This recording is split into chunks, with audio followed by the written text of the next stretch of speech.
आपका स्वागत है। तो कैसे हैं आप लोग? आज के इस वीडियो में हम डिस्कस करेंगे radius of gyration and angular momentum. So basically हम इंडियंस हैं तो हम इसको गायरेशन बोलते हैं क्योंकि हम स्पेलिंग देख के प्रोनाउंस करते हैं, ठीक है। चलिए, what is this? It is a square of a distance when multiplied with the mass of a body gives the moment of inertia of body with respect to given axis of rotation। ये है क्या? देखो, मान लो कि कोई body है, उसका मुझे मोमेंट ऑफ इनर्शिया दे रखा हुआ about a given axis, right. Now if you want to find the radius of gyration for particular body, आपको क्या करना होता है? उस बॉडी को क्रश करके एक पॉइंट मास बना दो, ठीक है। पॉइंट मास बनाने के बाद उसको उसी एक्सिस से कुछ पर्टिकुलर डिस्टेंस पे रख दो, ठीक है। That distance will be called as radius of gyration if the moment of inertia of body and the moment of inertia of point mass about this axis से, ठीक है। अगर नहीं समझ में आया तो आपको इलस्ट्रेशन से क्लियर हो जाएगा 100%। देखिए, मान लीजिए ये रिंग है, ठीक है। अब इस रिंग का मोमेंट ऑफ इनर्शिया कितना होता है दोस्तों? इस रिंग का मोमेंट ऑफ इनर्शिया होता है I = mr²। क्लियर? अगर मैं इस रिंग को ऐसा क्रश करके पूरा पॉइंट मास बना दूं, उस पॉइंट मास को इसी एक्सिस से कुछ r डिस्टेंस दूर रख दूं, इस डिस्टेंस को मैं रेडियस ऑफ जायरेशन बोलता हूं, ठीक है। If I will call this as radius of gyration, if I will call this distance as radius of gyration if the moment of inertia of this system and the moment of inertia of this system is same। दोनों का moment of inertia क्या होना चाहिए? Same. तो इसका moment of inertia कितना होगा? mr²। अब इन दोनों को सेम कर दिया तो मेरा आ गया mr² = mk², k = r। so this is called as the radius of gyration of ring about the center। Clear? और देखते हैं इसको। मान लीजिए एक स्फीयर है, कौन सा? Solid sphere. सॉलिड स्फीयर का अब मुझे रेडियस ऑफ जायरेशन निकालना है, तो मैं इस एक्सिस के अबाउट क्या करता हूं? एक पॉइंट मास कंसीडर कर लेता हूं। इस बॉडी को क्रश किया, एक पॉइंट पे रख दिया, उसका मास इसका मास दोनों का सेम mm, ठीक है। इसका रेडियस भी आ रहा है। अब ये डिस्टेंस को मान लेता हूं k। ये डिस्टेंस रेडियस ऑफ जायरेशन कहलाएगी कब? जब इन दोनों का मोमेंट ऑफ इनर्शिया क्या होगा दोस्तों? सेम, इसी एक्सिस के अबाउट, ठीक है। चलो, इस एक्सिस के अबाउट कितना होता है? सॉलिड स्फीयर याद है 2/5 mr², 2/5 mr²। इसका मतलब ये moment of inertia 2/5 mr² is equal to mk²। Point mass का यही होता है mk²। so this mm get cancelled, you will get 2/5 under root into r। this is called as the radius of gyration for the sphere, for the solid sphere, ठीक है ना। ये centre of मास के about लेते हैं क्या दोस्तों? ऐसा कोई रूल नहीं है, आप किसी भी एक्सिस के अबाउट ले सकते हैं, but moment of inertia same होना चाहिए बस। देखो, मैं इलस्ट्रेशन से क्लियर करता हूं। सपोज ये होलोस्फीयर का इस एक्सिस के अबाउट, सेंटर एक्सिस के अबाउट आप सबको याद है 2/3 mr²। क्लियर? 2/3 mr²। अगर मैं इस एक्सिस के अबाउट निकालूं, कौन सी एक्सिस के अबाउट? ये वाली एक्सिस के अबाउट। इस एक्सिस के अबाउट कितना होगा दोस्तों? 2/पैरेलल इस तरह बनाएंगे 2/3 mr² प्लस mr²। क्लियर? तो कितना हो जाएगा मेरा? 5/3 mr²। This is the moment of inertia of hollow sphere about tangent axis, ठीक है। चलिए, अब मुझे इसका क्या निकालना है? मुझे इसका निकालना है रेडियस ऑफ जायरेशन। तो मैं क्या करता हूं? इस एक्सिस को ड्रॉ करता हूं, यहां पे ये ड्रॉ कर लिया। इस पूरी बॉडी को क्या कंसीडर करना पड़ेगा? एक पॉइंट मास। ये मैंने पॉइंट मास मान लिया। ये डिस्टेंस रेडियस ऑफ जायरेशन होगी कब? जब इसका मोमेंट ऑफ इनर्शिया और इसका मोमेंट ऑफ इनर्शिया दोनों का सेम हो जाएगा। इसका मतलब क्या मैं ऐसे लिख दूं? mk² = 5/3 mr²। बोलो बोलो। तो k की वैल्यू आ जाएगी √5/3 into r। This is the radius of gyration for the hollow sphere about an axis which is passing through the tangent। Clear? तो आइए दोस्तों, अब हम डिस्कस करेंगे रोटेशनल मोशन का एक और important topic, angular momentum. Moment of momentum, angular momentum. ये राइमिंग नहीं है, this is the actual definition. कैसे डिफाइन करते हैं इसको? इसको डिफाइन करते हैं L is nothing, it is angular momentum is equal to r vector cross p vector, right? Now p क्या है दोस्तों? p is the momentum of the particle। momentum you know mass into velocity, right? और r क्या है? r उस particle की position एक fixed point से या ओरिजिन से। क्लियर ना? मैंने मोमेंटम को लिख दिया मास इनटू वेलोसिटी। मास स्केलर है, वेलोसिटी वेक्टर, राइट? तो एक काम करता हूं, मैं ये मास को बाहर निकाल लेता हूं। Can I write this L = m into r vector cross v vector? यहां पर वो सारे प्रिंसिपल यूज होंगे क्रॉस प्रोडक्ट के जो हमने टॉर्क में देखे थे। याद है दोस्तों? तो यहां पर हमको हाथ चलाना आना चाहिए। अगर आपको हाथ चलाना आता है तो आपके लिए एंगुलर मोमेंटम भी बहुत इजी हो जाएगा, जैसे टॉर्क हो गया था आपके लिए। ठीक है, चलिए नाउ कुछ पॉइंट्स इसके बारे में जो ध्यान रखना है, अगर हम दो वेक्टर्स का क्रॉस प्रोडक्ट करते हैं we always get a vector quantity. So यहां पर एंगुलर मोमेंटम एक वेक्टर क्वांटिटी है। इसकी ऐसा यूनिट्स क्या होगी दोस्तों? ऐसा यूनिट्स होगी mass into distance into metre per second इसकी। So this mass kg metre square per second. Dimension formula लिखूंगा तो ये आ जाएगा ml2t-1, right. And one more important point that as you know it is nothing, it is cross product of r vector and v vector। इसका मतलब l vector r vector के भी perpendicular होगा और v वेक्टर के भी perpendicular होगा, और I can say it is perpendicular to the both the perpendicular to the plane containing both a and b, or I can say r and v। समझ में आया? चलिए हम एक केस लेते हैं। मान लीजिए कि एक पार्टिकल m मास का, ठीक है, वो v वेलोसिटी से मूव कर रहा है। अगर ये मूव कर रहा है तो मुझे एंगुलर मोमेंटम निकालना है। देखो दोस्तों ध्यान रखो, मैंने बताया था कि हम टॉर्क किसी पॉइंट के अबाउट निकालते हैं, ठीक है, क्योंकि रोटेशनल टर्म्स है, ऑन पॉइंट नहीं निकालते इसमें, किसी पॉइंट के about. Similarly angular momentum is also calculated about a point और अ एक्सिस, ठीक है, ये भी आप ध्यान रखिएगा। चलिए अब मैं क्या निकाल रहा हूं, मैं ओरिजिन के अबाउट क्या निकाल रहा हूं दोस्तों? Momentum that is angular momentum निकाल रहा हूं। चलिए तो ये वेलोसिटी इधर है। अब क्या करते हैं, इसको इसी डायरेक्शन में आगे बढ़ा देते हैं, ठीक है।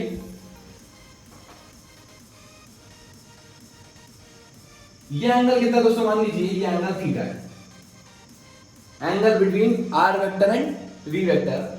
तब मैं इसको एंगुलर मोमेंटम क्या लिखता हूं? Angular momentum is written as mvr sin theta. ये सबको समझ में आता है? mvr sin थीटा के लिखा मैंने। r वेक्टर और v वेक्टर के बीच का जो इंक्लूडेड एंगल होता है वो हम यहां पर रखते हैं, ठीक है। लेकिन हमें एक तरीका और पता है, क्या कि हम अगर इसको पीछे इलॉन्गेट कर दें और अगर ये परपेंडिकुलर डिस्टेंस निकाल लें तो भी हमारा काम हो जाएगा, ठीक है। इसका मतलब क्या, मैं ऐसे भी लिख सकता हूं इसको m into r perpendicular into v. बोलो दोस्तों हाँ। इसको एक तरीका और होता है, क्या होता है दोस्तों, मैं ये रेडियस वेक्टर फिक्स है हमारी, मैं वेलोसिटी का परपेंडिकुलर कंपोनेंट निकाल सकता हूं। ये वेलोसिटी का परपेंडिकुलर कंपोनेंट, ये वेलोसिटी का अलॉन्ग वाला कंपोनेंट, और I can say parallel component. तो मैं एक तरीका और क्या लिख सकता हूं, m into r into v perpendicular. Same theory torque जैसी है। अगर आपको टॉर्क आता है तब आप ये भी इजीली कर सकते हैं। तो आइए दोस्तों अब हम देखेंगे calculation of angular momentum for different cases. पहला केस गिवन है, हमें एक बॉडी m मास की बॉडी क्या कर रही है? ट्रांसलेशन मोशन कर रही है। ट्रांसलेशन आपको पता है, राइट। अब वो मान लो v स्पीड से इधर घूम रही है, ठीक है। हमें एंगुलर मोमेंटम किसके अबाउट निकालना है दोस्तों? ओरिजिन के अबाउट। तो मान लीजिए ये डिस्टेंस गिवन है मेरे को r, ठीक है, ओरिजिन के अबाउट। नाउ इसकी कोऑर्डिनेट्स कुछ अज्यूम कर लेता हूं मैं मान लेता हूं a, b। क्या अज्यूम कर रहा हूं दोस्तों? a, b। मतलब x कोऑर्डिनेट मैंने मान लिया a और y कोऑर्डिनेट मैंने मान लिया b। क्या चीज क्लियर है आपको? ना what we have to do, we have to find the angular momentum. अब देखिए मुझे पता है r वेक्टर ये है, ठीक है, और वेलोसिटी वेक्टर ये है, ठीक है। अगर मुझे वेलोसिटी वेक्टर पता हो तो मुझे क्या करना पड़ता है? सिर्फ और सिर्फ मल्टीप्लाई करना होता है परपेंडिकुलर डिस्टेंस से। देखिए तो मैं वेलोसिटी को काम करता हूं आगे पीछे इस लाइन ऑफ एक्शन पे बना देता हूं, ठीक है। इसकी यहां से परपेंडिकुलर डिस्टेंस कितनी होगी दोस्तों? ये होगी परपेंडिकुलर डिस्टेंस, क्लियर। इसका मतलब इसका डायरेक्ट आंसर मैं लिख सकता हूं angular momentum is equal to m mass of the body into perpendicular distance into velocity. ये आ गया आंसर, ठीक है। और अगर डायरेक्शन पूछे तो क्या करना है दोस्तों? हाथ चलाना है। r cross b, first vector r, second vector v, r cross v। यहां पे आकर कोरिलेट रखो, r वेक्टर इधर है, वेलोसिटी किधर है? इस डायरेक्शन में, तो ये आगे k अंदर, तो minus k cap direction, minus k cap, clear. अब मान लीजिए ये पार्टिकल इधर ना मूव करता, ऊपर मूव कर लेता, same situation, distance a b। तो क्या करेंगे हम? वेलोसिटी को फिर वापस अलोंग द लाइन शिफ्ट करेंगे। अब यहां पे जो परपेंडिकुलर डिस्टेंस है ये कितनी होगी दोस्तों? परपेंडिकुलर डिस्टेंस हो जाएगी हमारी a, आया समझ में? तो दोस्तों आंसर कैसे लिखेंगे हम? द आंसर आ जाएगा m into a into v। Direction बोलो दोस्तों। सबसे पहले आपको हाथ विरिस्ट कहाँ रखना है? यहाँ पर स्ट्रेच करना है fingers in the direction of r vector और कर्ल करना है वेलोसिटी की तरफ। ये ऊपर जा रहा है मतलब प्लस के क्या बाहर की तरफ आ रहा है, ये प्लस के क्या आ रहा है। डायरेक्शन क्लियर हुई आपको? चलिए केस 2 लेते हैं जहां पर एक रिजिड बॉडी है। रिजिड आपको पता है, रिजिड बॉडी हमारी सिर्फ और सिर्फ क्या कर रही है? रोटेट कर रही है। रिजिड बॉडी क्या कर रही है दोस्तों? रोटेट कर रही है। अगर ये रिजिड बॉडी है और रोटेट कर रही है सिर्फ, तो क्या अगर मान लो वो ओमेगा से क्या कर रही है? रोटेट कर रही है, तो उसका हर पॉइंट, बॉडी का हर पॉइंट किस एंगुलर वेलोसिटी से रोटेट करेगा? Same omega. क्लियर? चलिए अब मैं मान लेता हूं कि डिफरेंट पॉइंट्स गिवन है m1 m2 m3 m4 which are distance of r1 r2 r3। ठीक है, अब जो वेलोसिटी होती है वो हमेशा रेडियस वेक्टर के परपेंडिकुलर होती है। तो मैंने ये मान लिया कि ये v1 से मूव कर रहा है, ये मान लिया मैंने v2 से मूव कर रहा है। ऐसे बहुत सारे पॉइंट्स मैंने कंसीडर कर लिए बॉडी पे। Now if I want to calculate the net angular momentum about this axis, तो मुझे क्या करना पड़ेगा? हर पार्टिकल का एंगुलर मोमेंटम का वेक्टर सम करना पड़ेगा। ठीक है, चलिए तो इस पार्टिकल का हो जाएगा m into r into v। r इधर है, v परपेंडिकुलर है। ठीक है, r क्रॉस v दोनों में एंगल कितना है दोस्तों? r में और v में 90 degree. So r into v into sin theta, can write direct r into v, m into r into v। So I have written m1 r1 v1, m2 r2 v2 and so on so on so on. Now you know a relation between velocity and angular velocity. V equals to omega r. Omega r. Focus on this word, omega r. So I am writing here V equals to omega r. So can I write omega into r here? So r into r square. So here I am writing m1 r1 square into omega plus m2 r2 square into omega and so on. अब मैं omega common निकाल लेता हूँ। Omega common निकाल लिया तो दोस्तों क्या बचा अंदर? m1 r1 square plus m2 r2 square plus m3 r3 square and so on. इनका सम आपको पता है क्या होता है दोस्तों? Total moment of inertia. मैंने लिख दिया इसको आई ओमेगा, और ये आ गया हमारा बहुत इंपॉर्टेंट फॉर्मूला। ये जब भी बॉडी को रोटेट करेगी तो हम एंगुलर मोमेंटम क्या लिखेंगे? डायरेक्ट आई ओमेगा। राइट, चलिए अब एक थर्ड केस लेते हैं जहां पर मेरी बॉडी ट्रांसलेट भी कर रही है और रोटेट भी कर रही है। ट्रांसलेट भी कर रही है और रोटेट भी कर रही है। मान लीजिए 2D बॉडी है इसी प्लेन में, ठीक है, ऐसे 3D नहीं है, ये 2D बॉडी और ऐसे घूम रही है। ठीक है, यहां से एक चीज ध्यान देखो, जिस डायरेक्शन में ओमेगा होगी, ठीक है, जैसे मान लो ये ओमेगा ऐसी है, कैसे ऐसे घूम रही है, मान लीजिए अगर ये ओमेगा इधर है तो इसका एंगुलर मोमेंटम का डायरेक्शन क्या होगा? डाउनवर्ड्स। एंगुलर मोमेंटम क्या होगा? डाउनवर्ड्स। और अगर ऐसे घूमती तो अपवर्ड्स। इस प्लेन में अगर एंटी क्लॉकवाइज घूमती तो पॉजिटिव, क्लॉकवाइज घूमती तो नेगेटिव। समझ में आता है? हाँ, चलिए अब ये बॉडी क्या कर रही है? मूव भी कर रही है और क्लॉकवाइज रोटेट भी कर रही है। तब मैं इसका जो net moment of angular momentum लिखता हूं, नेट एंगुलर मोमेंटम होता है angular momentum due to translational motion plus angular momentum due to rotational motion. Angular momentum due to rotational motion. ठीक है, अब ट्रांसलेशन का अपन निकाल सकते हैं कैसे? मान लीजिए ये पॉइंट बॉडी है जो v वेलोसिटी से मूव कर रही है ऐसे, तो इसका तो मैं डायरेक्ट लिख सकता हूं m into r vector cross v vector. इसमें तो कोई दिक्कत ही नहीं है। ठीक है, angular momentum about any point at the origin plus angular momentum due to rotation लिखना है। दोस्तों एक पॉइंट यहां पे बहुत इंपॉर्टेंट जो आपको नोट करना है, जब हम इस पॉइंट के अबाउट मोमेंट एंगुलर मोमेंटम लिखते हैं पूरी बॉडी का, तो जो ट्रांसलेशन का लिखते हैं वो तो इसके पॉइंट के अबाउट लिखते हैं। ट्रांसलेशन का जो लिखते हैं वो इस पॉइंट के अबाउट लिखते हैं, लेकिन जो प्योर रोटेशन का लिखते हैं वो बॉडी के सेंटर ऑफ मास के अबाउट लिखते हैं, जिस पॉइंट के अबाउट बॉडी घूम रही है उसके अबाउट लिखते हैं। ऐसा समझे? बॉडी के सेंटर ऑफ मास के अबाउट रोटेशन का लिखते हैं तो हम यहां लिखेंगे आई इंटू ओमेगा। किस पॉइंट के अबाउट दोस्तों? सेंटर के अबाउट, ना कि इसके अबाउट। ये पॉइंट आपको ध्यान रखना है, कैलकुलेशंस करने में, न्यूमेरिकल्स करने में आपको बहुत ज्यादा हेल्पफुल होगा। जब हम ट्रांसलेशन का लिखेंगे तो इस पॉइंट के अबाउट लिखेंगे प्लस एंगुलर मोमेंटम रोटेशनल का about its own centre only.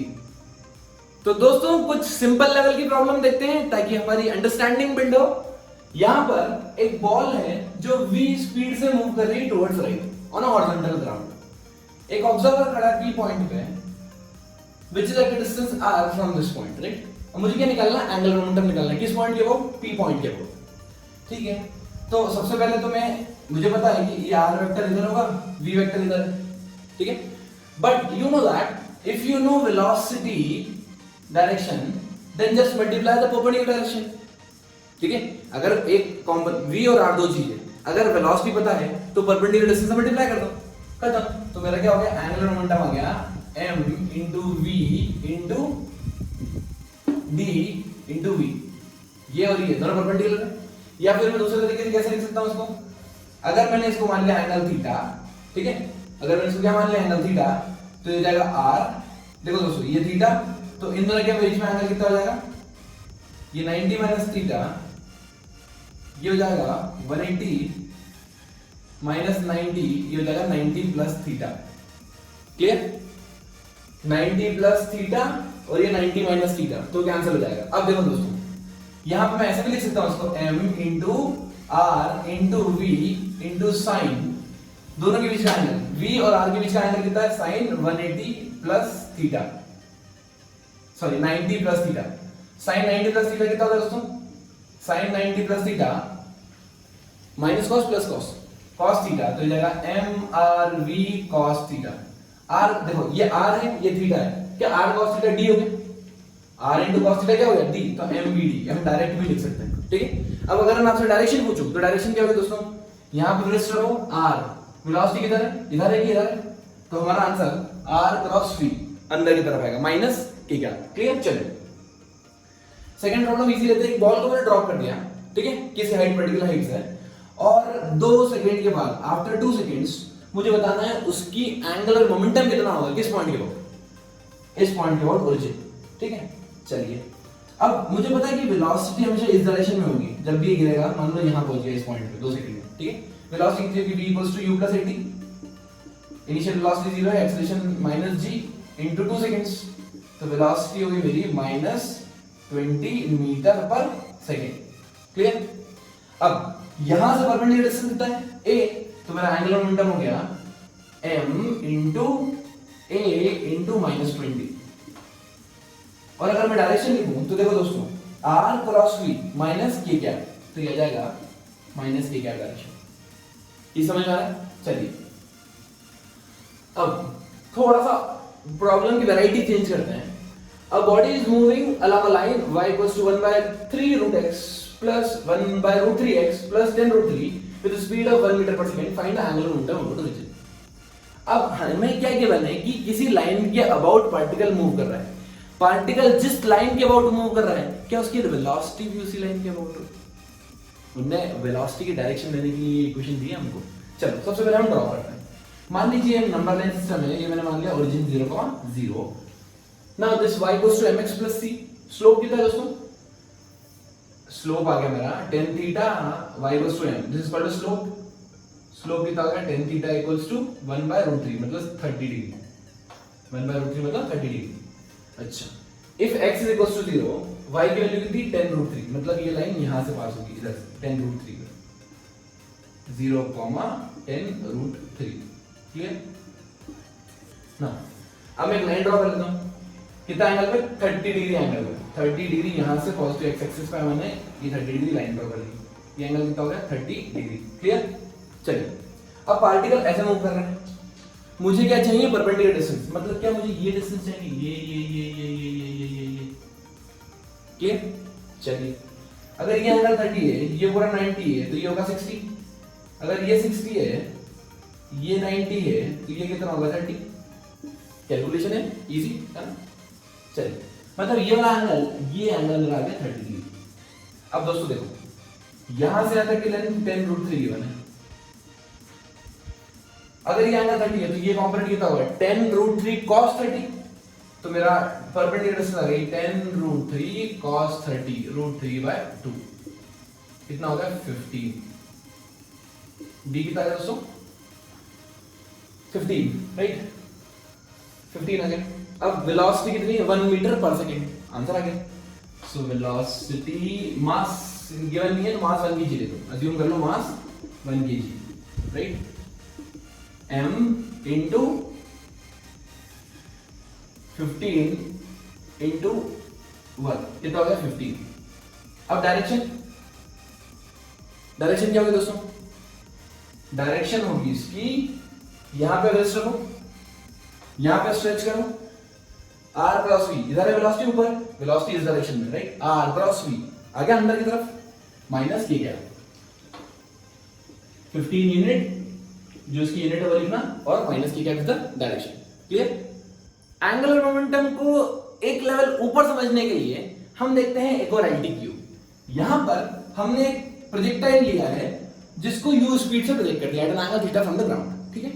वो मुझसे पूछ रहे हैं कि बताओ टॉप मोस्ट पॉइंट पे, और जब ये वापस लैंड करता है, मान लीजिए बॉटम मोस्ट पॉइंट पे, बी पॉइंट और टी पॉइंट पे, एंगुलर मोमेंटम कितना है? एंगुलर मोमेंटम कितना है? अच्छा, देखो मुझे दो चीज पता है कि एंगुलर मोमेंटम को निकालना आसान है। कब? या तो मुझे स्पीड परपेंडिकुलर पता हो, या फिर मुझे परपेंडिकुलर डिस्टेंस पता हो, ठीक है? एक चीज पता होनी चाहिए, परपेंडिकुलर उसके। चलिए अब एक काम करते हैं, इस पॉइंट पे दोस्तों, इस पॉइंट पे किसके अबाउट निकालना है? हमें निकालना है हमेशा ओरिजिन के अबाउट। ये भी हमें क्वेश्चन में गिवन है, इस पॉइंट के अबाउट ही हमें एंगुलर मोमेंटम निकालना है। बहुत बढ़िया। अब इस पॉइंट पे क्या पता है दोस्तों आपको? इस पॉइंट पे स्पीड पता है। स्पीड टॉप मोस्ट पॉइंट पे कितनी होती है? u cos theta, u cos theta. Clear? u cos theta. अच्छा, अगर u cos थीटा पता है आपको, तो मैं यही तो इसकी लाइन ऑफ एक्शन हुई, यही तो इसकी लाइन ऑफ एक्शन हुई। अगर ये लाइन ऑफ एक्शन हुई तो क्या परपेंडिकुलर डिस्टेंस निकाल सकते हो आप? बिल्कुल निकाल सकते हो। ये तो मैक्सिमम हाइट हो गया, ये तो मैक्सिमम हाइट हो गया। मतलब हम यहाँ पर परपेंडिकुलर क्या निकाल रहे हैं दोस्तों? परपेंडिकुलर डिस्टेंस निकाल रहे हैं, क्योंकि हमको वेलोसिटी पता है। हमको क्या पता है? वेलोसिटी पता है, इसलिए हम परपेंडिकुलर डिस्टेंस यूज कर रहे हैं। तो angular momentum eight top most point हो जाएगा m into height h max into u cos theta. दोस्तों सिंगल लाइन में आपका आंसर आएगा, सिंगल लाइन में। समझ में आया? डायरेक्शन भी निकाल सकते हैं, r क्रॉस v अंदर की तरफ। चल अब हम निकालेंगे बॉटम मोस्ट पॉइंट पे, सिंगल लाइन में। बोलो। यहां पर वेलोसिटी होती है, हमें पता है, अगर u स्पीड से थ्रो करो तो u स्पीड से आती है, बट किसी एंगल पे आती है, किस एंगल थीटा पे आती है, ठीक है? तो यहां पर दिक्कत है, मतलब वेलोसिटी की वजह। एक काम करते हैं, यहां से यहां तक की क्या डिस्टेंस बताया? रेंज। यस, आपको डिस्टेंस पता है। अगर आपको डिस्टेंस पता है तो आप परपेंडिकुलर वेलोसिटी को मल्टीप्लाई कर दो। इसका मतलब ये u है, ये u cos थीटा है, ये u sin थीटा है। तो क्यों ना मैं एंगुलर मोमेंटम कॉमन सेंस से range m into distance, m into distance into velocity perpendicular, distance के perpendicular velocity u sin theta लगा दूं।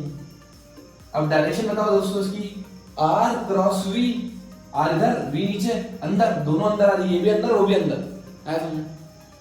तो चीजें काफी आसान हो जाएगी अगर आप समझना चाहें तो। करना क्या है, हमें एंगुलर मोमेंटम निकालना है, क्रॉस प्रोडक्ट, और क्रॉस प्रोडक्ट में हमें पता होना चाहिए कि we multiply only those two things which are mutually perpendicular. एक पता है तो दूसरे का कंपोनेंट परपेंडिकुलर कंपोनेंट निकाल लो, और दूसरी चीज पता है तो पहले का परपेंडिकुलर कंपोनेंट निकाल लीजिए, ठीक है? आगे बढ़ने के पहले एक रिलेशन और हमें इंपॉर्टेंट पता होना चाहिए टॉर्क में और एंगुलर मोमेंटम में। आपको फोर्स में पता होगा। फोर्स क्या होता है दोस्तों? Rate of change of linear momentum, rate of change of linear momentum. Similarly torque जो होता है वो होता है rate of change of angular momentum, rate of change of angular momentum. इसको अपन प्रूफ भी कर सकते हैं। कैसे? देखो शॉर्ट में बताता हूं मैं। एंगुलर मोमेंटम कितना होगा? I into omega for a rigid rotating body. अगर कोई बॉडी रोटेट कर रही है, तो रिजिड रोटेशन के लिए मैं L equals to I omega लगा सकता हूं। अगर L equals to I omega लगा सकता हूं तो मैं इसको दोनों तरफ डिफरेंशिएट करता हूं। मान लो कि ये वेलोसिटी मूव कर रही है, ठीक है? मतलब एंगुलर वेलोसिटी चेंज हो रही है, ठीक है? अगर एंगुलर वेलोसिटी चेंज हो रही है तो क्या मैं लिख दूं? I into d omega by dt। तो अगर d ओमेगा बाय dt क्या होता है दोस्तों? d ओमेगा बाय dt क्या होता है? Rate of change of angular velocity, this is called as angular acceleration. तो tau equal to I alpha, या मैं ऐसा लिख सकता हूं dl by dt को मैं लिख देता हूं tau, dl by dt equal to tau is equal to I alpha, dl by dt is equal to tau equal to I alpha. मतलब rate of change of angular momentum is called torque, that is equal to I into alpha. Clear? आइए दोस्तों एक देखते हैं मस्त altitude. क्या given है, एक प्रोजेक्टाइल है जिसको ओरिजिन से हमने प्रोजेक्ट किया है विद स्पीड u, ठीक है। हमें निकालना है कि थ्रू आउट द मोशन इसका एंगुलर मोमेंटम का क्या होगा, ठीक है। ऑप्शन है बढ़ेगा, घटेगा, पहले बढ़ेगा फिर घटेगा, इसका रिवर्स, मतलब पहले घटेगा फिर बढ़ेगा, क्या होगा, ठीक है। मैं चाहता हूं आप वीडियो को पॉज करो और एक बार खुद से अटेम्प्ट करो। क्वेश्चन समझ में आया? चलिए, तो हम क्या करते हैं, सबसे पहले हमें एंगुलर मोमेंटम निकालना है। मान लीजिए मेरा पार्टिकल किसी t टाइम पे यहां पहुंच गया, t इक्वल टू 0 पे स्टार्ट हुआ, t इक्वल टू t पे यहां पहुंच गया। इसके ऊपर फोर्स कितना लगा रहा होगा, फोर्स लगा रहा होगा mg, correct, m into g। अच्छा, ये डिस्टेंस कितनी होगी दोस्तों, x, ये डिस्टेंस कितनी होगी, x। अगर मैं x निकालूं तो s equal to ut plus half at square लगाता हूं x डायरेक्शन में, s equal to ut plus half at square लगाता हूं x डायरेक्शन में, तो ये तो जीरो हो जाएगा because there is no acceleration in the x direction. तो x कितना आ गया, x आ गया हमारा u into cos theta, u cos theta x component into time, u cos theta into t। ये मेरा पोजीशन है x कोऑर्डिनेट, ठीक है। y कोऑर्डिनेट भी निकाल सकते हो आप, s equals to ut plus half at square से। तो ये मैंने x कोऑर्डिनेट निकाल लिया। अब मेरे पास ये डिस्टेंस आ गया, मेरे पास फोर्स आ गया। मैं काम करता हूं टॉर्क निकालता हूं। टॉर्क आता है दोस्तों r क्रॉस f, या फिर अगर मुझे फोर्स पता है तो मुझे क्या परपेंडिकुलर डिस्टेंस से मल्टीप्लाई करना है, बिल्कुल। तो मतलब x इंटू mg, x कितना है u cos theta into time into mg। Torque कितना है दोस्तों, mg u cos theta t। अगर वो आपसे पूछते कि find the torque as a function of time, तो आंसर ये था mg u cos theta into t। But वो हमसे क्या पूछ रहे हैं, एंगुलर मोमेंटम। मुझे पता है कि dl by dt rate of change of angular momentum is nothing but torque. तो क्या मैं इसको इक्वेट कर दूं, ये हो जाएगा mg u cos theta t। dl को अब निकालना है तो क्या करेंगे, हम इसको इंटीग्रेट करेंगे। इंटीग्रेट करने के लिए mg u cos theta t dt, दोनों तरफ इंटी, दोनों तरफ कर दिया मैंने इंटीग्रेशन। अब इंटीग्रेट कर दो, जो कांस्टेंट है उसको बाहर निकाल लो। आओ बोलो आओ, ये बाहर आ गया mg u cos थीटा, बाहर आ गया mg u cos theta. t का integration t square by 2, angular momentum आ गया mg u cos theta t square by 2। Time बढ़ रहा है कि नहीं बढ़ रहा? अरे जब पार्टिकल जाएगा तो टाइम तो बढ़ेगा, और टाइम बढ़ेगा तो एंगुलर मोमेंटम भी बढ़ेगा। देखो बच्चों को बहुत ज्यादा मिसकंसेप्शन होता है कि यार ये ऐसा कैसे, यहाँ तो डिस्टेंस ऐसा ऐसा ये वो। कंसेप्चुअली चलो, इस पॉइंट के अबाउट किसी भी पॉइंट पे मैं एंगुलर मोमेंटम निकालूं तो वो समय के साथ बढ़ना ही बढ़ना है, इंक्रीज ही होगा, ठीक है, जब तक वो ग्राउंड पे नहीं आ जाता। ठीक, कॉपी कर दीजिए।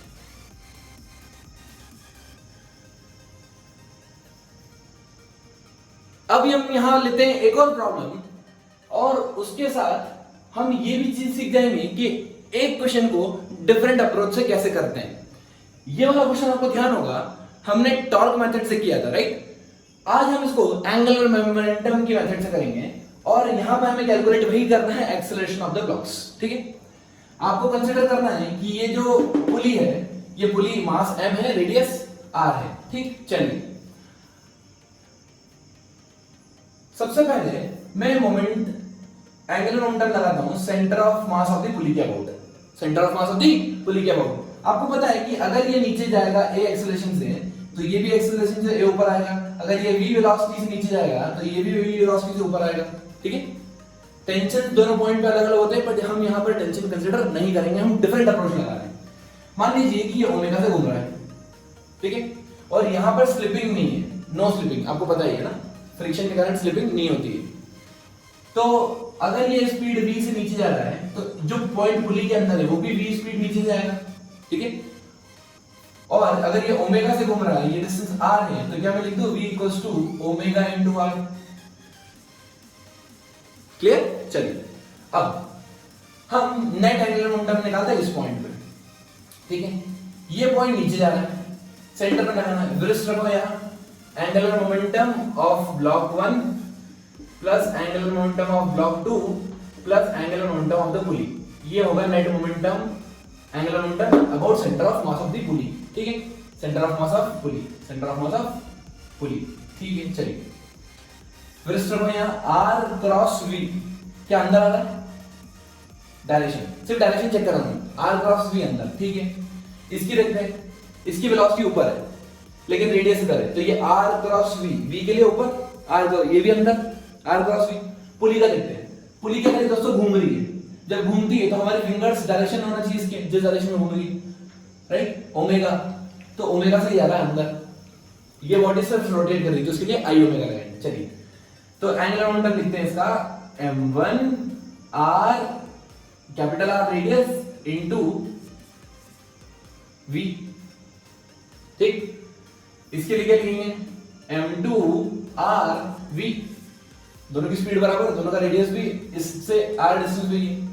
पुली के लिए क्या लिखेंगे i ओमेगा, तीनों सेम डायरेक्शन में, इसलिए मैंने तीनों को ऐड कर दिया। ऑल्दो आई नो माइनस की क्या है, आप चाहो तो माइनस की क्या बाहर लिख सकते हो ब्रैकेट बना के, ठीक है। चलिए तो मैं इसको लिख देता हूं ओमेगा, ओमेगा के लिख दूं दोस्तों v equals to omega r, तो ओमेगा v बाय r लिख देता हूं, तो हो जाएगा मेरा r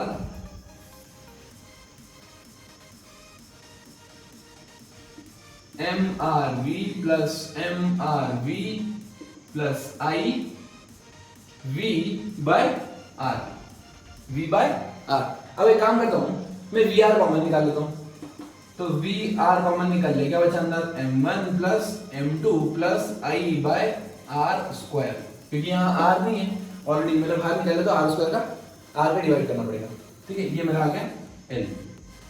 अब क्या चीज वेरिएबल है दोस्तों, r वेरिएबल है नहीं, m नहीं, m नहीं, सिर्फ इस पूरी क्वांटिटी में एक ही चीज वेरिएबल है v, स्पीड। हर पॉइंट पे क्या होगी, स्पीड चेंज होगी, और उसके कारण मेरा एंगुलर मोमेंटम भी क्या आ रहा है, वेरिएबल आ रहा है। अब मैं इसको डिफरेंशिएट कर रहा हूं, अगर मैं इसको डिफरेंशिएट करूंगा विद रिस्पेक्ट टू टाइम, तो ये हो जाएगा dl by dt, क्या होता है दोस्तों, rate of change of angular momentum, इसको बोलते हैं टॉर्क। और टॉर्क को मैं लिखता हूं I इंटू एल्फा से भी लिख सकते थे, बट अभी इसको टॉर्क कैसे लिख दीजिए, टॉर्क, ठीक है। चलिए टॉर्क इज इक्वल टू कितना है हमारा, r m1 plus m2 plus i by r square, बाहर पीछे क्या बचा v, तो क्या हो गया dv by dt, dv by dt, dv by dt, clear. चलिए अब देखो दोस्तों, मुझे निकालना है torque by r into m1 plus m2 plus i by r square, ये आ गया मेरा acceleration of the centre of mass. dv by dt क्या होता है, सेंटर ऑफ मास नहीं, पुली लिख लीजिए, acceleration of the pulley, dv by dt acceleration of the pulley लिख लीजिए, या acceleration of the mass m1 या m2, है ना, ये मूव कर रहे हैं, पुली का एक्सेलरेशन सेंटर ऑफ मास के अबाउट नहीं हो सकता ना। मुझे अब निकालना है मेन टॉर्क, क्या निकालना है दोस्तों में, टॉर्क। अब मैं एक काम करता हूं, इसको मान लेता हूं सिस्टम। अगर मैंने इसको सिस्टम मान लिया तो क्या ये इंटरनल फोर्सेस हो गए, टॉर्क, टॉर्क क्या हो गए दोस्तों, इंटरनल फोर्सेस हो गए। अब मुझे लगाना है सिर्फ ग्रेविटी, एक लगेगा फोर्स इधर, एक लगेगा फोर्स इधर, ग्रेविटी, ये m1g नीचे और ये m2g, ठीक है। चलिए कौन फोर्स बड़ा है, m2g, तो पहले इसका टॉर्क निकालना है, ये होगा mg इंटू r, ठीक है, और इसका टॉर्क कितना होगा mg इंटू r, ये आ रहा है प्लस के गैप में, और ये वाला टॉर्क कितना आ रहा है माइनस के गैप में, तो क्या नेट टॉर्क लिख दूं मैं, tau net is equal to m1g minus m2g into r, force into distance. अब इसकी वैल्यू यहां पुट करते हैं, तो टाउ की जगह क्या पुट कर दूंगा मैं, m1 minus m2 into g r, this r get cancel with r, आपका एक्सेलरेशन आ गया। आप चाहो तो दोस्तों पीछे वाले रिजल्ट से मैच कर सकते हो। हमने यहां पर एंगुलर मोमेंटम के अप्रोच से एक्सेलरेशन निकाल के लाए हैं, और वहां पर हमने टॉर्क के अप्रोच से एक्सेलरेशन निकाला था, किसका, ब्लॉक्स का, ठीक है। आप चाहें तो अल्फा भी निकाल सकते हैं पुली का, a equal to r alpha लगा के, ठीक। जिसने कहा कल दिन गया टल, जिसने कहा परसों बीत गए बरसों, जिसने कहा आज उसी ने किया राज, Stay motivated, keep learning, keep supporting.